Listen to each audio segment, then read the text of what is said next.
Tonight on CBC Vancouver News.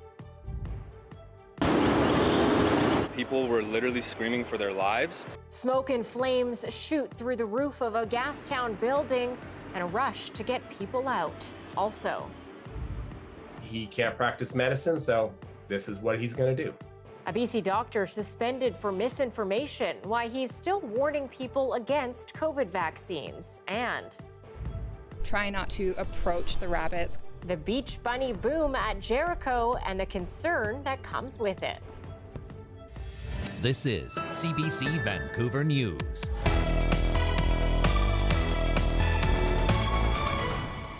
Good evening and thanks for joining us. I'm Anita Bathe. Well, smoke could be seen kilometers away as flames shot through the roof of a Gastown hotel this morning. The aggressive blaze has landed 5 people in hospital. There are also fears that some people are unaccounted for. Our Susanna De Silva is live at the scene tonight at Abbott and Water Street. Susie, is the fire out right now and what are crews doing there? Well, crews are still actively working at the scene right now. The smoke has stopped pouring out of this building as it has done all afternoon, but you can see crews are still here. Every once in a while, they are still spraying down this building. You can see the building there itself is there's a lot of destruction. You can see right through the roof of the building. The windows are all broken and water continues to pour down the structure because they spent all afternoon here trying to get this fire under control that did pour smoke throughout this region all day. It is a 115-year-old building, so that may have contributed to the very fast spread according to witnesses and has left some concerned that not everyone escaped. The fire was so intense and widespread, witnesses say there wasn't much fire crews could do. Around maybe 10 minutes, it became worse, like suddenly worse. And we went to the back alley, and I saw the fire, the real fire coming out. A front desk worker at the building said a small fire quickly got out of control. There was a fire on the second floor in the middle. Me and a tenant almost got it out. The fire extinguisher went dry. And then after that, it just continued like a sheet of newspaper. That's all I could do after that was run around getting everyone out. And not everyone made it. Neighboring buildings quickly filled with smoke, and as people ran out, they saw and heard desperate pleas. I started taking a video, but then I started to hear screams for help, like people were literally screaming for their lives. The fire was on the top floor and I could see 2 or 3 windows open and people were leaning out, they were coughing, spitting. They literally could not get out oxygen. Fire crews were initially able to reach the first 2 floors until the fire pushed them out. By the time I got from my unit to downstairs, all the screams had stopped. So people started to get really worried. They were urgently trying to get in between the trees and lift up the ladder so they could access them.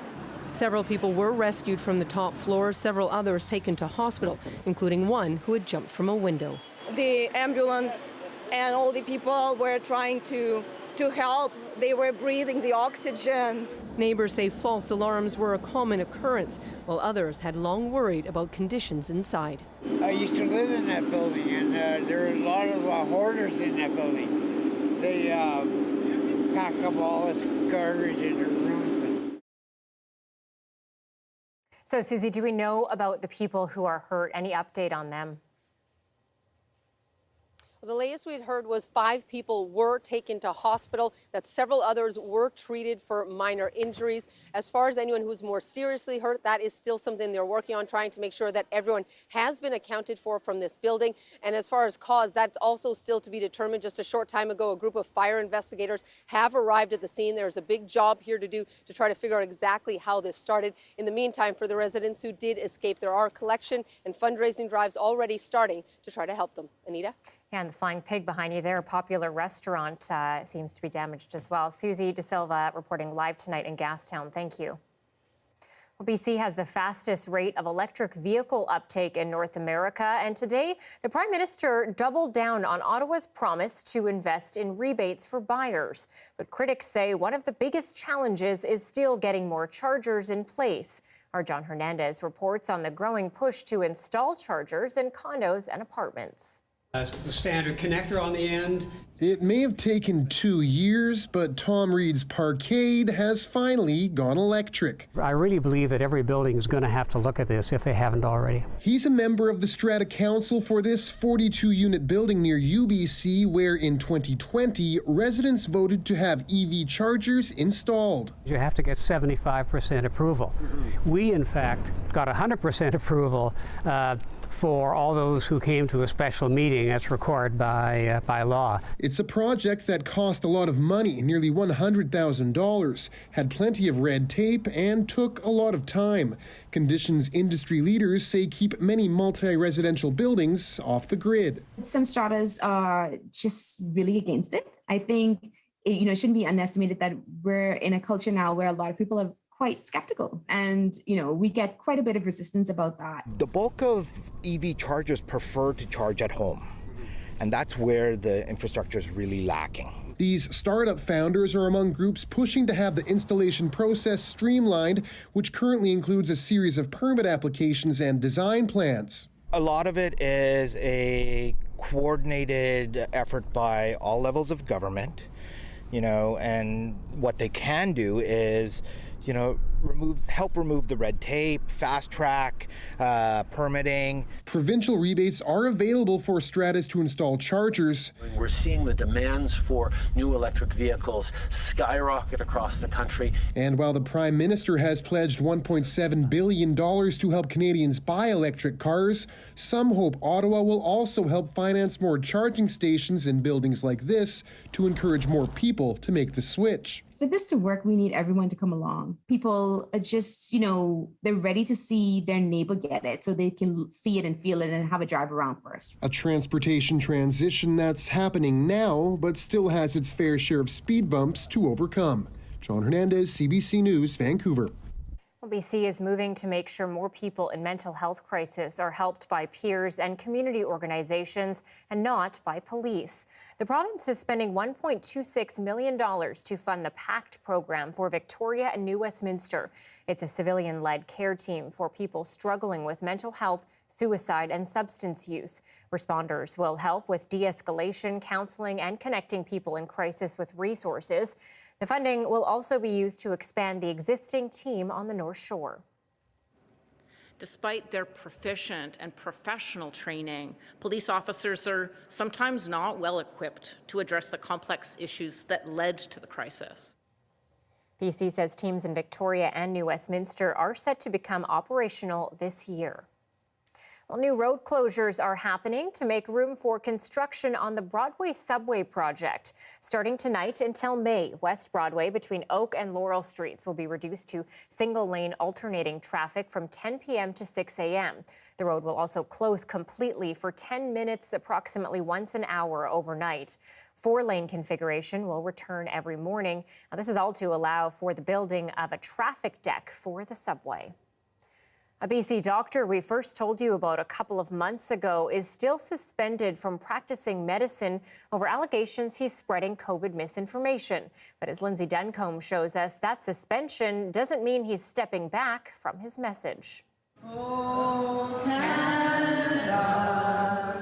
This is Castlegar, BC, last week. The crowd gathered to hear warnings from doctors against COVID-19 vaccines, including Dr. Stephen Malthouse, long accused of spreading COVID misinformation. His medical license was recently suspended while he's being investigated for stating medical conclusions without evidence, among other allegations. His message hasn't changed. They're coming after our kids who are little, and we have to defend them. CBC News followed the Doctors on Tour group earlier this year. Audiences heard Malthouse's allegations that the government and the media are misleading people and that COVID-19 vaccines are dangerous. Last month, the BC College of Physicians and Surgeons took the rare step of suspending Malthouse. It said there would be a real risk of harm to the public if Dr. Malthouse was permitted to continue to practice. The video from Castlegar is one of 8 similar ones posted Sunday. The meetings appear to have taken place in small BC towns this month. The videos are posted on the site Rumble because organizers say YouTube has begun to censor them. I'm disappointed. I find it infuriating. but I'm not surprised. Those that study misinformation and the law say now that Malthouse is no longer licensed, there are few tools left to stop him. It does become more challenging when an individual is just holding meetings and spreading misinformation because, a doctor is held to a higher standard. Malthouse didn't respond to our request for comment. He has previously taken the BC College of Physicians and Surgeons to court, arguing it does not have the authority to regulate his free speech. He seems to take pride in what happened. I have two things that I really want to happen before I die. One is to get the largest stack of complaints at the College of Physicians and Surgeons in British Columbia. And his audience responds. Lindsay Duncombe, CBC News, Vancouver.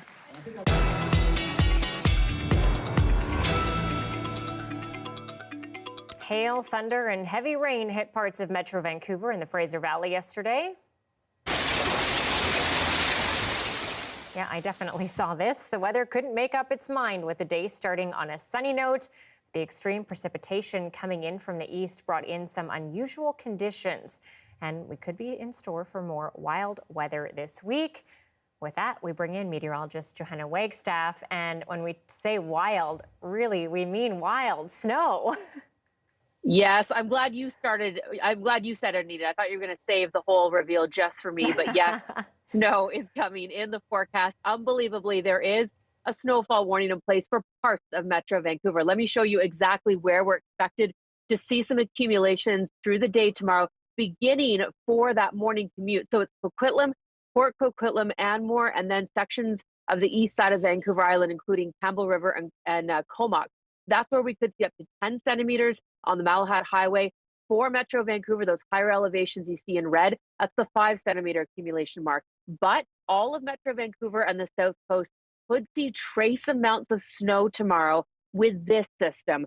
You can see lightning strikes actually showing up south of the border. This is the same system that brought the first snowfall of the ever in April to Portland, Oregon today. And it's actually the same rotating low that did bring us the thunderstorms yesterday. We're seeing such a contrast in temperatures as I take you through the forecast through tomorrow morning. It's the cold air aloft mixed with the warm air at surface levels, and that's creating instability. So pausing you at 9 a.m. tomorrow morning, you can see that pink line.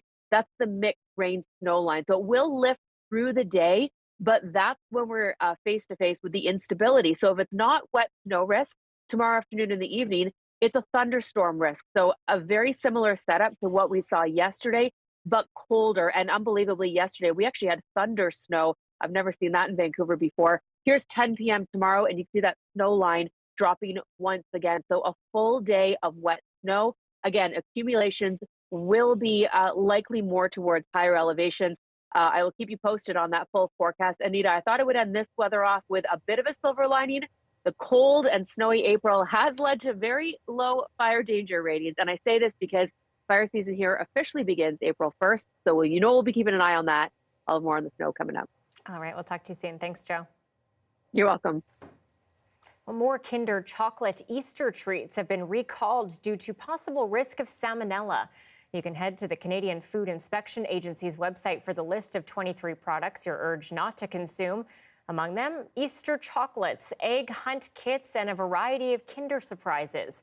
They're asking people to check if you have recalled products at home, throw them out, or return them to where they were purchased, and to call a doctor or if you or anyone in your household gets sick. Okay, and speaking of Easter, if you've been to Jericho Beach lately, you've probably noticed hundreds of bunnies dotting the landscape. Problem is, they're cute, but they're unwelcome, and it's a bunny boom that has the city warning people to stop feeding them. Now, this morning, I took a little field trip to check them out and look at other issues plaguing the population. Take a look.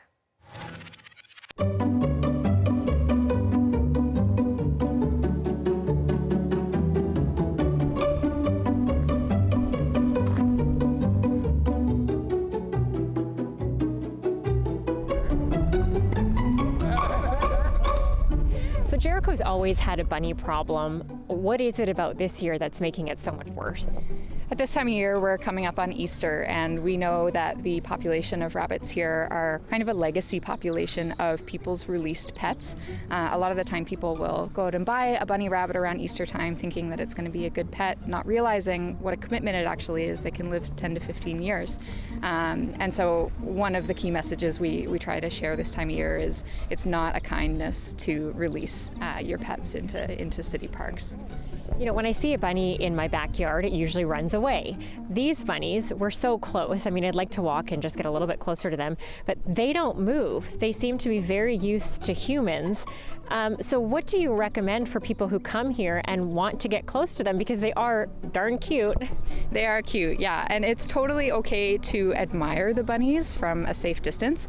One of the issues that we have at Jericho is people coming and feeding and touching the rabbits, and that's not an appropriate way to interact with wildlife. We want to be able to keep a respectful distance from the rabbits. So taking a look at them from here, from a few yards away is totally okay. Just don't kind of approach them and get in their space. Now, you just talked about feeding them. I know you had mentioned to me earlier that bringing over carrots and lettuce, that's not okay to do. Can you talk about why, and then tell us what they should be eating around here? Mm-hmm. Yeah, well, this rabbit population actually is not native to the area. So what they're often eating are plants that we try to plant at the park board doing restoration efforts. So native species that we plant trying to support other kinds of wildlife that would also like to use this space as a home. That would be kind of what a rabbit without being fed would normally eat. But what these rabbits are being fed often is things like crackers or, as you said, carrots people will bring down, and it's really not natural for their systems, and oftentimes we'll see kind of disease issues, malnourishment, and other things coming up with these fed rabbit populations. Well, let's get into that a little bit, the disease portion of it, because, okay, so I am standing pretty close to this rabbit. Is there any concern about disease if you're this far away, and if not, when does disease become a concern, and what disease? Mm-hmm. Yeah, this far away, I mean, this is a little bit safer when we're thinking about things like Lyme disease. So we want to prevent people from touching the rabbits or any kind of wildlife, because many kinds of wild animals can have ticks on them. The other concern, when people leave food down for rabbits, that food is also enjoyed by mice and rats and other critters that might carry hantavirus and other sorts of deadly diseases for people. So, okay, thank you so much for your time. Now, I am going to stay here and just enjoy. Maria, I want you to look at this because there's so many rabbits all around us. They are amazing. And it's not just the bunny population that's exploding. The city of Vancouver is asking people for help managing some of its most problematic residents. It's nesting season for Canada geese. The swelling population is causing widespread damage to Vancouver parks and to public enjoyment. In an effort to limit their growth, the city is asking residents to help find and identify their nests, typically found on rooftops, balconies, and tall trees. Staff will be removing the eggs and replacing them with substitutes treated with non-toxic substance so they don't hatch. The park board says the approach, known as addling, is supported by the SPCA and PETA. Well, a bit of a disappointment tonight, especially for people who buy and sell on the online marketplace Etsy. Thousands of artists who sell on the site are on strike. And as Leanne Young tells us, they're protesting the latest fee hike from the e-commerce company. Turning her artwork into buttons is one way Tricia Robinson pays the rent. She sells her creations on Etsy, but lately the Montreal artist has been frustrated with the e-commerce giant. Their profit margin that they make from my work continues to increase and mine continues to decrease. And there's something not right about that. Now the company is raising the fee it charges sellers from 5 to 6.5%.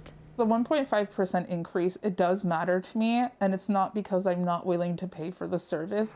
Robinson is joining thousands of artists around the world in boycotting the site for up to a week. Christy Cassidy is organizing the protest. I felt like if we don't stand together and do something about it, this doesn't end with this fee increase. And it turned out a lot of people agreed with me.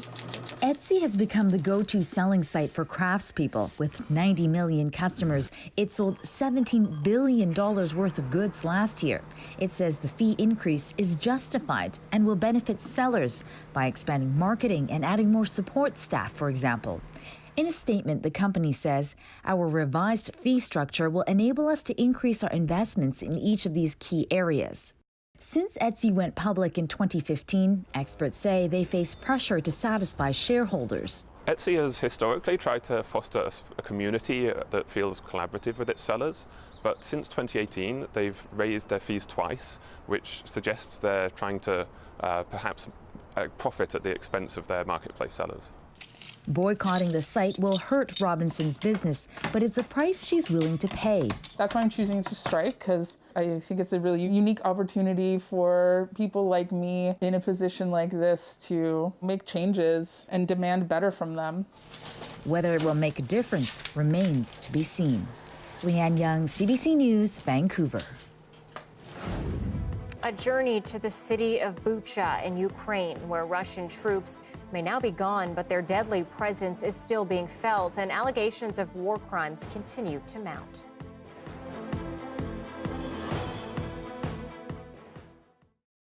Welcome to our commercial-free live stream. The Soccer World Cup is just 7 months away, and across the world, the sport's popularity continues to grow. In Edmonton, thousands of fans packed Commonwealth Stadium to cheer on the men's national team in the fall. And as Travis McEwen reports, their local FC Edmonton team is now trying to capitalize on the excitement. It may not look like ideal soccer weather, but FC Edmonton is back on the pitch regardless of its condition. There's an excitement for a season of new beginnings. It'll be nice, exciting, fast-paced football, and I'm just excited to be a part of it. Now, this is a unique start to the season for FC Edmonton. Earlier in the year, the Canadian Premier League announced that the Fath family would no longer run and own the team, as it has for the last decade. And now the league will take on those responsibilities. And there's going to be some challenges, as the team is well below the salary cap, and its roster is very young and inexperienced, with the average age being well below 25 years of age. This is really a rebirth of a club, and that's exciting. I think we hit an all-time low where the club was in question, whether it was going to be around. And we've survived that, so that's a big positive. But we really are starting at ground zero all over again. Tobias Rachevsky is excited to be back in Edmonton. The German forward had quit soccer before joining the team last year. He says he weighed 260 pounds, and it took time to get back in shape. He feels great about this season as he continues to rediscover his love for soccer. I'm back here because of the coach and the staff. I like Edmonton, the city, and for me it's this, important to have fun. And here I had fun, I enjoyed it last year. The team sees themselves as underdogs, and it's a concept they're embracing. The people we have in the locker room, we're all optimistic and we're staying positive, and I think we can surprise some people this year. I think people don't really have any expectations for us, but I think we're hoping to surpass a lot of those expectations and surprise a few people. The team kicks off its first game against FC Valor of Winnipeg on Sunday afternoon at Clark Stadium, where it looks to exceed expectations and catch its opponent by surprise. Travis McEwen, CBC News, Edmonton.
Russian troops left the city of Bucha near Kyiv more than a week ago, but the evidence of the atrocities there are still being unearthed. Chris Brown and his team visited the city, and a warning: what they found is disturbing and graphic. War crime prosecutors know in towns the Russians occupied near Ukraine's capital, the atrocities they inflicted on civilians left hundreds dead. This is St. Andrew's Church in Bucha, where we saw investigators digging up bodies from a mass grave and then using a crane to lift them out of the ground. 44 bodies and counting. We'll conduct forensic examinations and record the facts of death, said war crimes prosecutor Andrei Tubar. We're gathering evidence of military aggression against our state, against our citizens. This work is being done very much in the open. There are no screens to hide the exhumations, and investigators do their preliminary examination where everyone can see. Yulia Blahodatna came looking for her husband Alexander. She told us he was shot by a Russian sniper while delivering food. He died at the hospital, and she thinks he might have been put here. In their last chilling conversation, she says he told her there was no street to their home. There were so many bodies that he was afraid to drive over them. Since Russia's invasion, its army has killed countless civilians without achieving a single major military objective. But that may be about to change. After weeks of unrelenting bombardment, the strategic port city of Mariupol may finally be about to fall. Mariupol has been destroyed, said President Vladimir Zelensky. There are tens of thousands of dead. A larger Russian offensive against the whole of the eastern Donbass region could come at any time. And in spite of horrific Russian attacks on railways, many people feel they have no other choice but to keep using them to get away. In Bucha, some of the destruction left by the Russians is being cleaned up, but so much awfulness remains. We passed a house with a man's body lying in the driveway.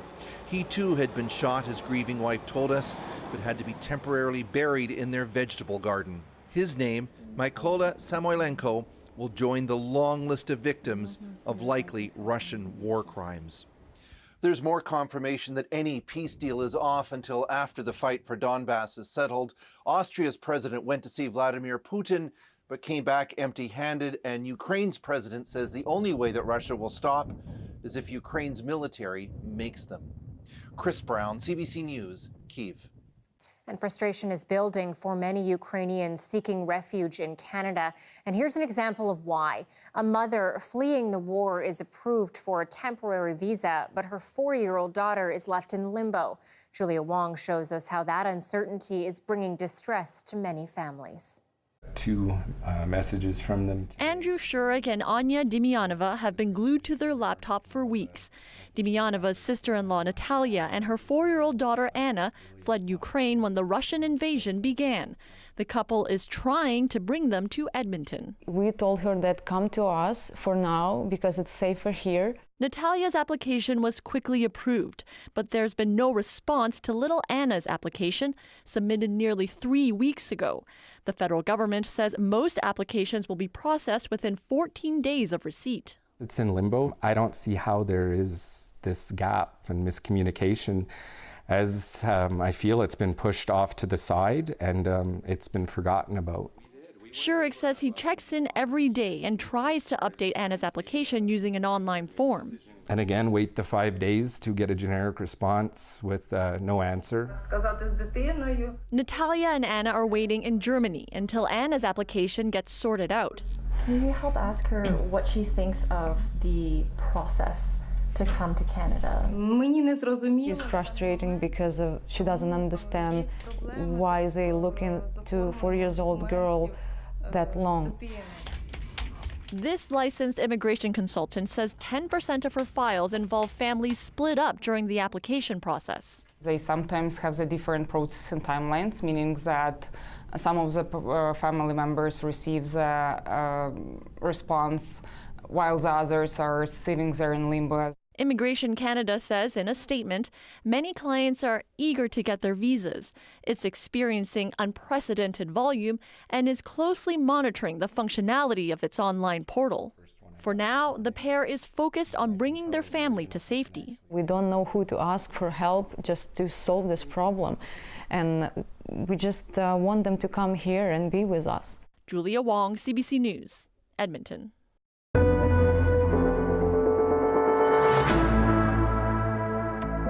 Turning to COVID-19 now, Ontario is especially seeing a steep rise in infections. Despite this, the province is not imposing mandatory masking in schools or shops. As Mike Crawley reports, Ontario's top doctor is still recommending masks in all indoor spaces. Dr. Kieran Moore hasn't held an update since before Ontario's latest wave of COVID-19 began. It is clear that we are in the 6th wave of this pandemic. It's estimated that 100,000 people are coming down with COVID daily in this province, and this 6th wave is now expected to continue into May. Yes, we're seeing a rise in risk, and that will be for the next probably 6 to 8 weeks that we'll have a rise in risk of transmission. Despite that, no changes right now to Ontario's efforts to slow the spread. That includes no return to mandatory masking in schools, despite reports that infections are now spreading rapidly among students. Why not? Individual risk is exceptionally low for hospitalization in that setting, for severe outcomes in that setting. Ontario's mask mandate in long-term care, hospitals, and on transit is due to expire in just over 2 weeks. Moore says he's actively considering extending it. He is also strongly recommending that everybody wear masks in all indoor public places during this wave, not just those at greater risk. For some health experts, this call falls short. You can say, I strongly recommend it as much as you want, but people still feel that it's an optional thing and perhaps not as important as it was in previous waves when it was clearly messaged that it was mandatory. I mean, it's a no-brainer. People should be wearing masks indoors for sure at this point in time during the midst of a big 6th wave. The Premier wants you to mask up too. When you walk into a real crowded room, throw the mask on. No one's going to force you, but I would recommend it. Moore says in comparison with previous waves, a lower proportion of those infected with COVID are ending up in hospital this time. And he says the number of COVID-positive patients in intensive care is expected to peak at about 600. I still don't think we should be letting it rip through society because we have so many vulnerable people still out there. One change announced today, the province is allowing a wider range of people to access antiviral medications if they get sick with COVID. Mike Crawley, CBC News, Toronto. Well, many of them are losing their blossoms now. Tens of thousands of cherry trees are still in full bloom in Metro Vancouver. A short window to take in the flowers. We talk about the significance of the trees next.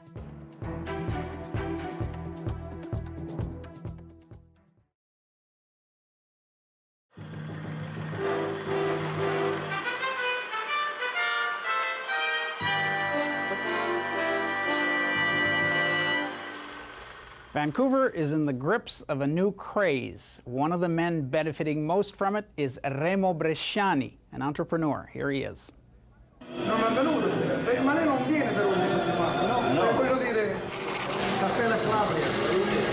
Some people, they want the small cup. Feel Italian once a year. That's it. There has always been cappuccino on Commercial Drive, the Italian heart of Vancouver. But today, this intersection of Robson Street is making coffee history. It has the highest coffee consumption in North America, well over 2,000 cups a day. Coffee bars are opening on every corner. A good one can make $500,000 a year in sales, a great one up to $1 million. But to make a great coffee, you need an excellent machine. This is where Remo Bresciani comes in, a man who is passionate about coffee. We moved from Montreal to Vancouver mainly because weather, people, they say that Vancouver was California of Canada. It's easy to make wine, and it's also people drink a lot of coffee. Next on the list is Bridges. It's right on water. That dilutes the coffee that you're finally getting into the... Exactly. See, this will automatically stop, and now she's ready again to do the cycle. There's no problem. This machine cost $13,000, but the price was no problem. It's a good profit margin, too. Pays for the machine very quickly. We sell them for $275. So we probably got a couple of dollars in there. These days, coffee is not only good for the art of making a buck, but also for the business of art. You're welcome. I think it makes our clients feel special. It makes them feel wanted. If we can give them something where they stay that extra 5 minutes, and in that 5 minutes you get to know them better, or perhaps they might buy something, or that people are always in a hurry. And if you can have them stay that extra 5 minutes, then it's perfect. Quality cappuccino is moving from the contemporary coffee bar to lawyers' offices and expensive designer stores. It's being used to stroke the customer. A good cup of coffee, really good cup of coffee, it's one of the pleasures in life. And why shouldn't it be in a fashion store? Fashion is one of the pleasures in life. Of course, an elegant store needs an elegant machine. And this gold-plated special certainly fits that description. This is what you were missing from this part in here. We just found this cappuccino machine is so gorgeous. It's to be matched with our products. This price tag may make for an expensive cup of Java, but the newly acquired taste for gourmet coffee shows no signs of slacking. Back on Commercial Drive, this comes as no surprise. They've always known it's worth going to any lengths for the small luxuries of life. I came from all the way to the other side of town. I got an apartment right above you just so I could drink your coffee every morning.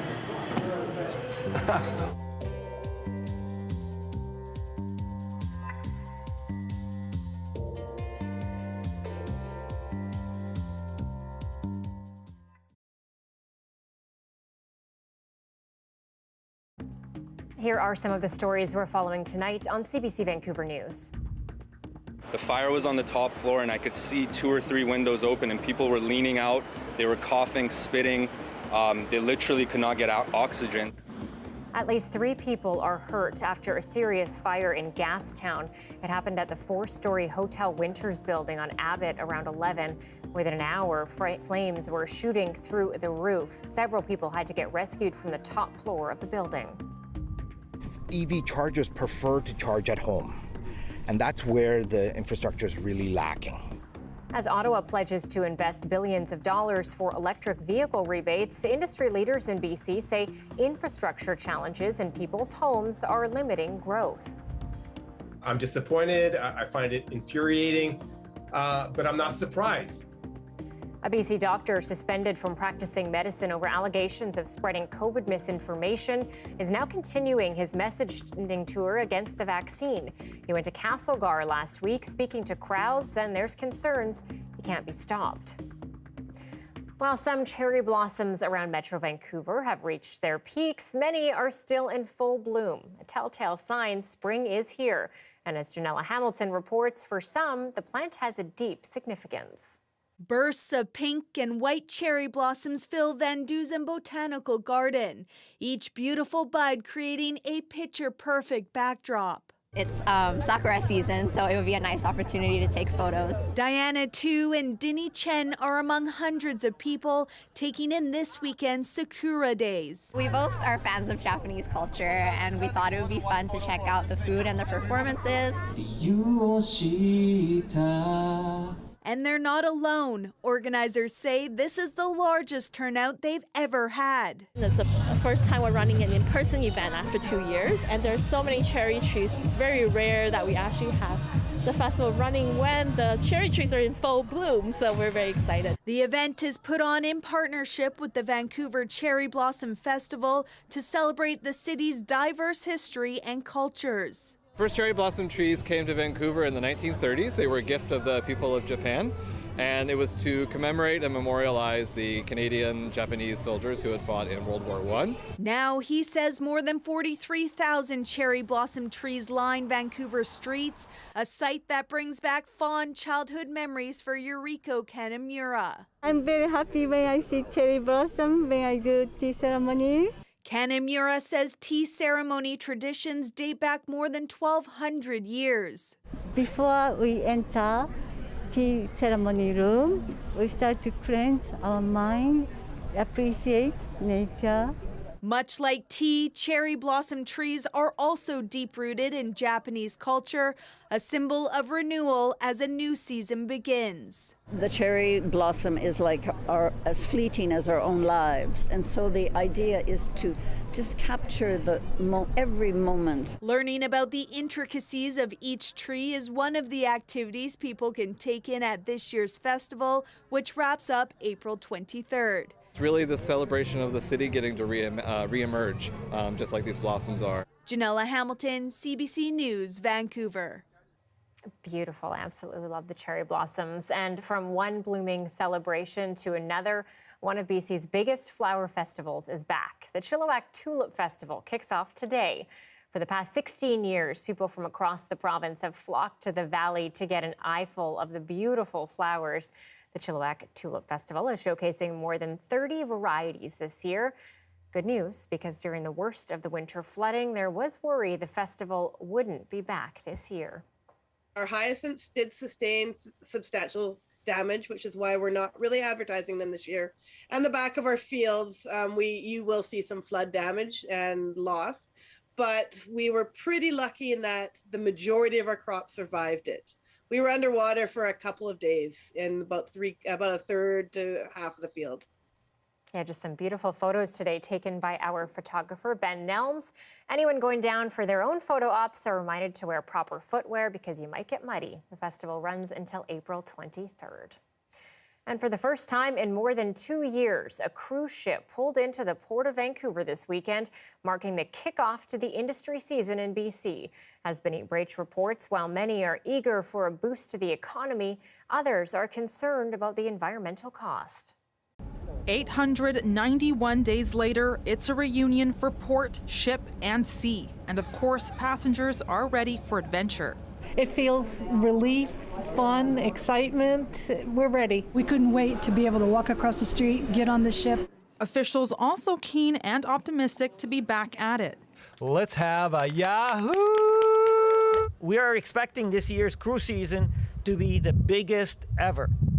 A visitor economy in Vancouver worth over $14 billion plummeted to $5 billion through COVID. We've got significant ground to rebuild, and cruise is a really important part of that, and we're delighted to see the Conings Dam here once again.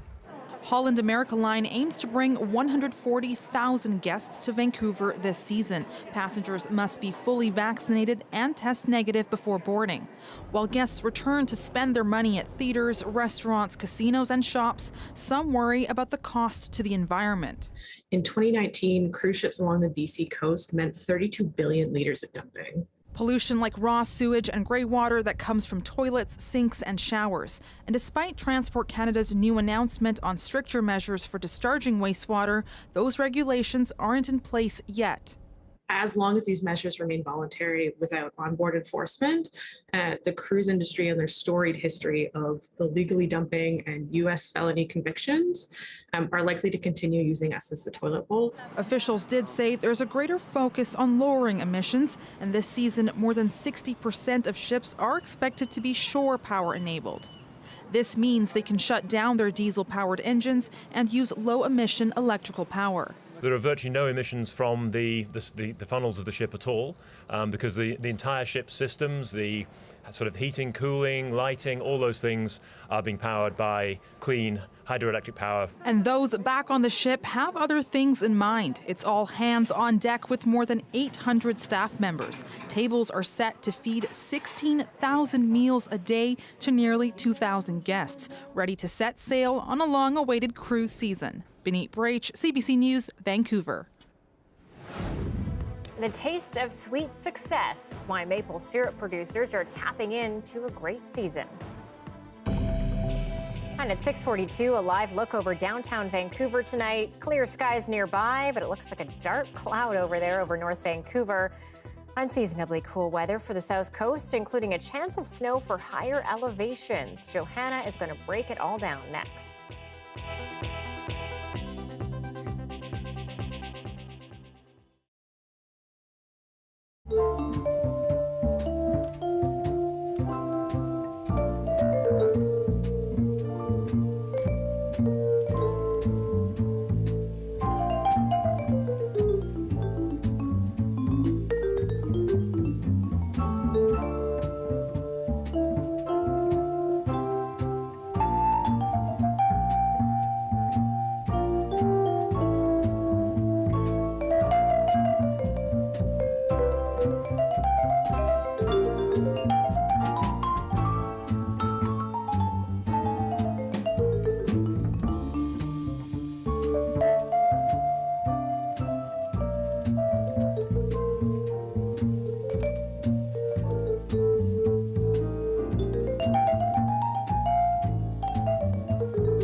A major spring blizzard is heading for southern Manitoba. It could be the worst they've seen in decades. Jill Kubrow shows us how people are preparing. This is all my supply for the whole week. Forget pandemic panic buying. Today was all about stocking up for a record spring snowstorm. I'm just hoping that this is not going to happen. The impending blizzard is being compared to the storm of '97. Environment Canada is predicting between 30 and 50 centimeters, along with strong winds. And the weather agency warns to get what you need and stay home. Shoppers heard the news and showed up in droves. I live in Starbuck, and I have to stay in the city for a few days, and my husband lives out there. I mean, we both do, but he's going to be stuck there for a few days, so I figure I better stock up. It was really busy. I was in line for quite a while, and it just felt panic buying. And there's lots of stuff they're out of. Meantime, every Manitoba Hydro employee is on notice to work. Crews are preparing for outages right across southern Manitoba. CAA is ramping up too. It means calling in some folks that might be on vacation, and we're also staffing up our call centers to be prepared for an influx of calls. The storm of 1997 was followed by the flood of the century. But this time around, some good news on the flood front. The province says we can still handle more precipitation. Cooler temperatures will slow the melt. As of now, there's no significant threat anywhere we can see. Still, the province echoed Environment Canada's warning to have emergency kits and enough food and water for a few days. Back at the store, Maribel Villanueva still grabbed all the fixings, hoping her Easter dinner will go ahead. Jill Kubrow, CBC News, Winnipeg. Meteorologist Johanna Wagstaffe joins us now with our forecast. And Joe, you say there's a connection with our weather to what's happening over there in Manitoba. That's right. This massive low pressure system is actually the one spinning just south of the border for us. It's really going to morph as it tracks eastward, but we're both expecting snow tomorrow, Vancouver and Winnipeg, just very different totals. Let me start you off in central Canada, where those winter storm watches are in place, likely getting upgraded to warnings as that storm gets started really tomorrow evening. It's a long duration event for central Canada. We're talking 3 days of near blizzard conditions. thanks to this low pressure system. Now, we'll sort of see it split in two over the next couple of days. We'll see one low continue to rotate over our coast, whereas this is the low that will punch into southern Manitoba starting tomorrow night, bringing those big winds. We'll keep an eye on that. And our own snow, here's a look at what that lingering, rotating low will do. Snowfall totals through to tomorrow midnight. You can see those areas in white, which is this model picking up trace amounts for most of Metro Vancouver. It's again Coquitlam, Port Coquitlam, Anmore, and Campbell River that are looking at 5+ centimeters, so higher elevations, looking to see accumulating snow. But be prepared for a messy commute in the morning and the afternoon, because this low pressure system is going to bring the chance for afternoon thunderstorms into the evening. And just like we saw yesterday, that could bring some more snow, hail, and all around disruptive weather. That low will sink south as we head into Wednesday. So starting to look at calmer weather for the second half of the week. Now, tomorrow already seeing calmer weather across the interior, but cold, just a 9 for Kelowna, just a high of 2 for Prince George, and you'll wake up with wind chills around -23 with northerly winds coming in at around 60 kilometers per hour. So breaking down our forecast, there we go. Everything but the kitchen sink for Tuesday. Snow and a thunderstorm possible for Vancouver with highs just to 7. Our latest afternoon seasonal highs are 14 degrees. So to put this week into perspective, we will not hit our seasonal mark. And to put that snow tomorrow into perspective, we don't see April snow that often. In fact, the highest accumulated snowfall Vancouver has ever picked up in April is 3.8 centimeters back in 1981. We really only have seen April snow a handful of times. So we're watching this one closely, Anita, and knowing that we get sunshine in double digits for the rest of the week should help. Yeah, I remember it well. April 18th is my birthday, and I think it was about 10 years ago now. I was out, and it was just coming down. So, yeah, it's rare for sure. Thanks, Jim. At least they stick in our minds. That's it. Yeah. You're welcome. Well, the sap is flowing from maple trees in eastern Ontario. And as Robin Miller reports, after struggling through the pandemic, producers say the timing couldn't be sweeter. Finding a few minutes to slow down and chat isn't easy for Mark Wheeler. With 40,000 taps to tend to, he's a busy man. I've slept an average maybe 3 hours a night for the last 2 weeks. So you get sleep when you can. Wheeler and his family operate a sugar bush and pancake house in Lanark County, where this year sap is flowing, as are the customers through the door.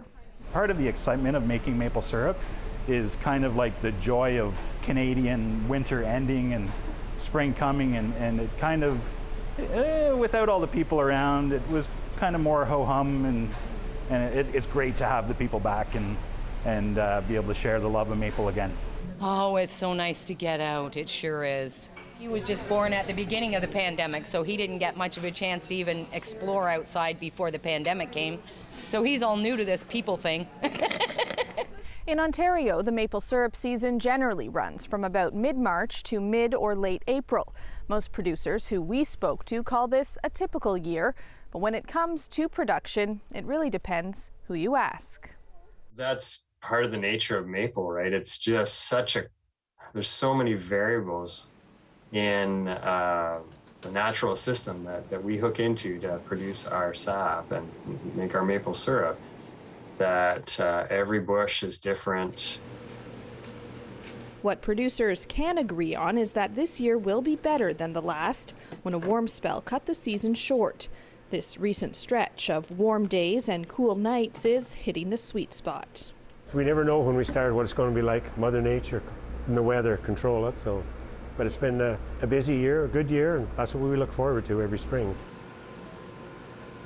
David James has been making maple syrup since he was a kid and says despite the unpredictability, it's in his blood. It's part of my upbringing and what I've done all my life, kind of thing, and I'll certainly do it as long as I'm able to anyways. Back at the pancake house, all the hard work here appears to be paying off. How do you feel when you eat maple syrup? Mind blown. Robin Miller, CBC News, McDonald's Corners in Lanark County. A royal visit, why Charles and Camilla are Canada-bound and where they're headed next.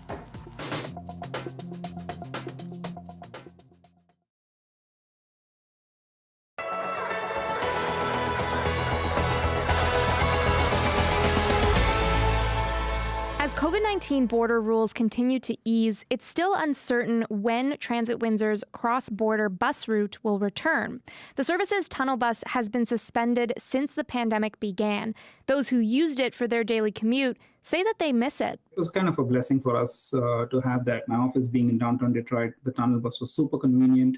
I just get down, park in downtown Windsor, take the bus, just hop on, cross a few streets, and I'm in office. I don't have to drive. I don't have to worry about insurance, paying toll, finding parking. That tunnel bus was a big convenience to commute to work every day.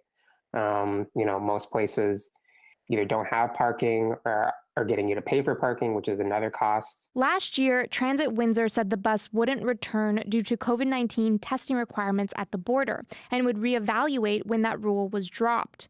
But even now, with the test gone, it says the Canada Border Services Agency requires it to verify vaccination status of all passengers. In a statement, Transit Windsor said this is incongruent with a public transit operating model and creates operational challenges that would make the service difficult to operate with current resources. We know that the tunnel bus is important to our riders, and we want to get back to running it as soon as possible. But when CBC News asked CBSA about that, it said this is specific to foreign nationals who don't meet criteria for entry or don't submit their information in the ArriveCan app before getting to the border. It said these people may be denied entry and that in these cases, Transit Windsor would need to make sure those travelers are returned back to the United States. One transit advocacy group says it hopes the two organizations can work together and bring the service back. Without the tunnel bus currently, for any residents that don't have a car or choose not to use a car, they're essentially cut off from both economic opportunities in the city of Detroit, as well as like familial ties that they have there. So it's a very important service. Transit Windsor says it continues to monitor the situation and is exploring other options to resume the bus. Jennifer LaGrassa, CBC News, Windsor.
Hi, I'm Amy Bell, and here's what's in your CBC Vancouver inbox. The Surrey Board of Trade's Top 25 Under 25 Awards returns on April 20th. Celebrate Surrey's role models and get your tickets today at businessinsurrey.com. And have you had your say in the search for BC's best small town? Join us and channel your provincial pride and cast your vote weekdays at cbc.ca/bestsmalltownbc. Well, the Prince of Wales and Duchess of Cornwall are coming to Canada next month. Charles and Camilla's 3-day visit will be their first trip here in 5 years. But nope, they're not coming to Vancouver. The CBC's Ellen Morrow tells us where they are going. The tour is part of the broader celebrations marking the Queen's Platinum Jubilee, 70 years on the throne. Clarence House says the couple is looking forward to their visit, and we've had reaction from Ottawa today as well. In a statement, Prime Minister Justin Trudeau writing, during their visit, they will have the wonderful opportunity of seeing firsthand the diversity and kindness of Canadians and the beauty of our abundant natural landscape that make us proud to call our country home. We've also heard from Governor General Mary Simon, who released a statement saying, "This visit is a chance for us to showcase the evolution of our country, our diverse and inclusive society, as well as the resilience of our Indigenous communities." This is a tour to mark the Queen's Platinum Jubilee, but royal tours are also used as a way of trying to gin up good feelings and support toward the royal family. But it doesn't always work out that way. The Duke and Duchess of Cambridge, William and Kate, recently toured the Caribbean, where there are efforts underway in several of the countries they visited to remove the Queen as head of state over Britain's brutal colonial legacy. That visit was seen as an attempt at a charm offensive, but parts of the tour were criticized as tone deaf, and there were some protests. Clarence House will be expecting and hoping that Charles and Camilla's tour of Canada next month will go much smoother. This will be Prince Charles' 19th trip to the country. Ellen Morrow, CBC News, London. That's it for CBC Vancouver News tonight. Thank you for watching. We leave you with some more beautiful photos of the Tulip Festival in Chilliwack, taken by our talented photographer, Ben Nelms. An Instagram heaven for sure.